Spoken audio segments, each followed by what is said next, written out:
What's up, world? Welcome back to Charge the Game podcast. And I'll be damned. I'm watching the Colorado Buffs game last night, and I literally turned the TV off.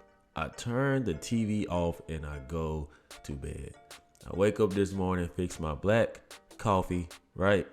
And I get on my phone, and all I see is all these posts about this comeback. I'm like, oh my goodness, what is going on? So I immediately turned on the TV, started watching the highlights, and Lord behold, Deion Sanders and the Colorado Buffs were hawked down and they were conquered. They were defeated.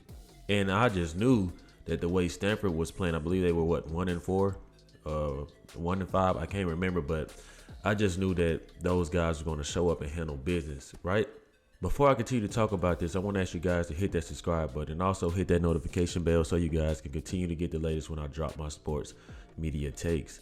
Okay, so I want to get into this video, right, before we even continue to talk about, what transpired last night with the Colorado Buffs in their defeat and the way that they, lost control of the game and allowed Stanford to make a historic comeback, the biggest comeback in Stanford's history, I believe. I want to play this video because it's something that Deion Sanders said that I just felt like, I wasn't rocking with. So I'm going to play this video. We can't sit down and have no pity party. Y'all don't feel bad for us. Some of y'all are ecstatic about what transpired today. And I know that. Right there. Everything Deion Sanders was saying in this post-game conference was allowable, in my opinion, right? Like, he came up and he said, put all the blame on me, right? He did what a coach was supposed to do. But what I don't like is, don't make any excuses, Deion. You know what I mean? Don't go at the media and say that, some of y'all are happy I lost, as if you were the only coach that has ever been in this position. The truth is, there are a lot of people in the media who ask questions to coaches that they don't like, that they don't respect, or even that they're rooting against for their own selfish reasons, or maybe they liked a school that they went to better. Maybe they placed a bet and they didn't want you to win, but I wouldn't have said all that because now you're making it personal and you're trying to put the image up as like, oh, nobody likes us. But you have to be man enough to realize that you and your two sons, right? You guys have the big head. And I'm sorry, I know that a lot of people are going to give me flack in this video, but all I can do is keep it real. And that's exactly what I like to do on my channel. I know there's a lot of Deion lovers. I love Deion because he's proven. But when you got the stuff like last weekend, and I'm going to make a video as, Sheduer Sanders continues to do his watch flex. That's his mogul. You know what I'm saying? That's his signature move, and that's okay. But I'm going to make a video about that because a lot of people are saying that it's very classless. And I actually made a video about that a few weeks ago, and I got a lot of heat. I got a lot of pushback. But now you're starting to see even black coaches coming out saying stuff.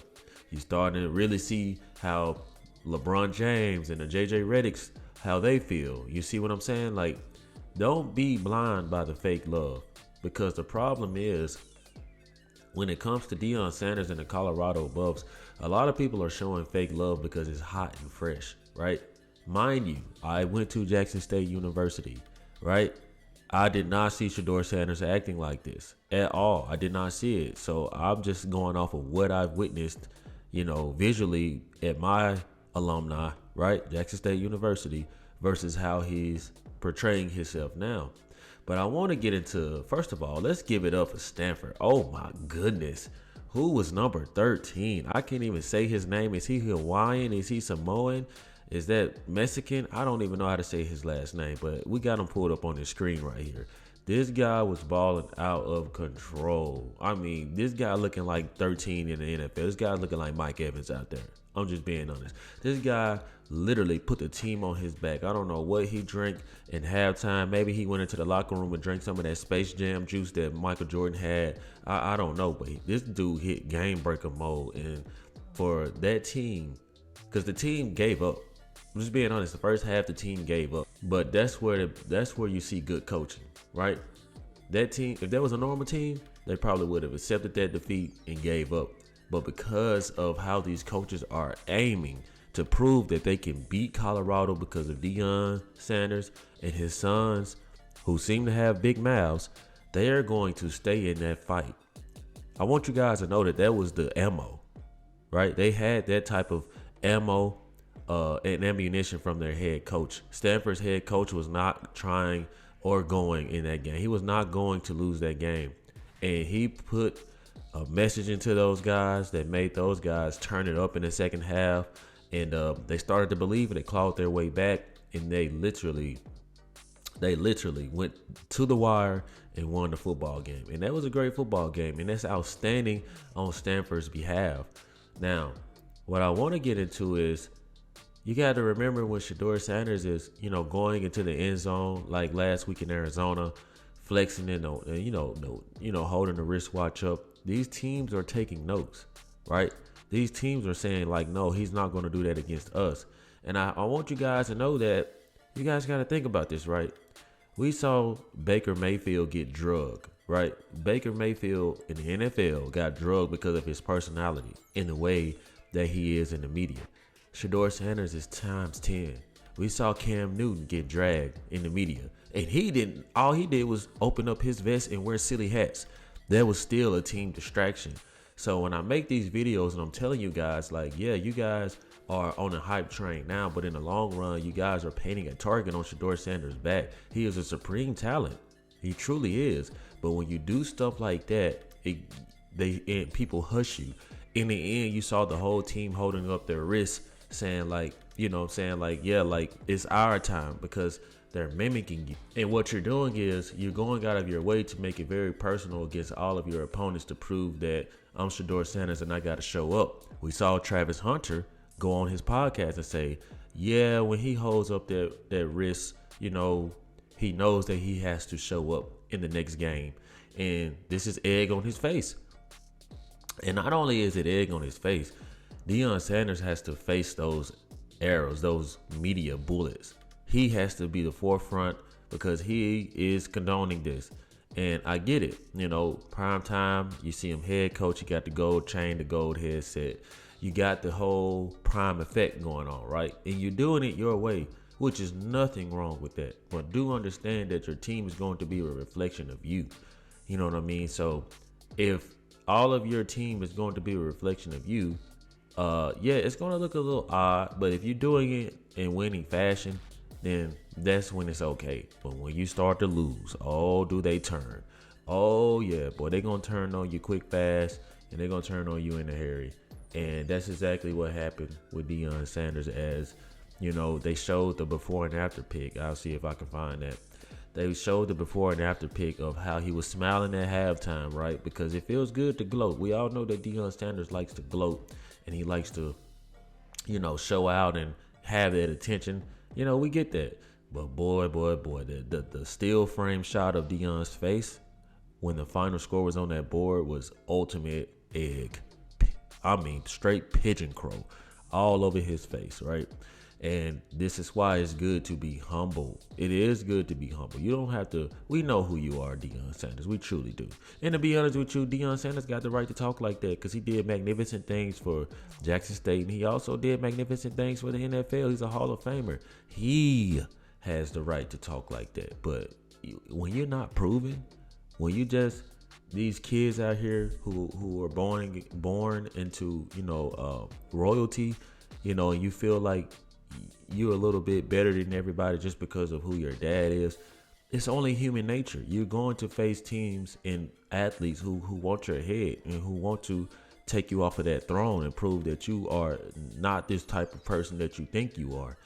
And it's a little bit of dosing of humbling pie, in my opinion. But going back to the press conference, I just feel like Deion Sanders would have been better if he, left that out. He didn't have to make that personal, like, oh, some of you guys are going against me, because it looks like you're not being man enough to accept the loss. That's what it looks like to me, and I know a lot of people are going to have a lot of pushback, but when you see good coaches and good NFL players lose in the NFL, they typically just say the blame's on me, and that's it. We'll be better next time. You don't have to go and say, oh, it's y'all fault why we like this and why we some of y'all are ecstatic that we lost. Well, the truth is, yeah, everybody has a team that they're rooting for. Maybe some are happy that you lost. On the other end, you might have an equal amount of people who are just as happy when you win.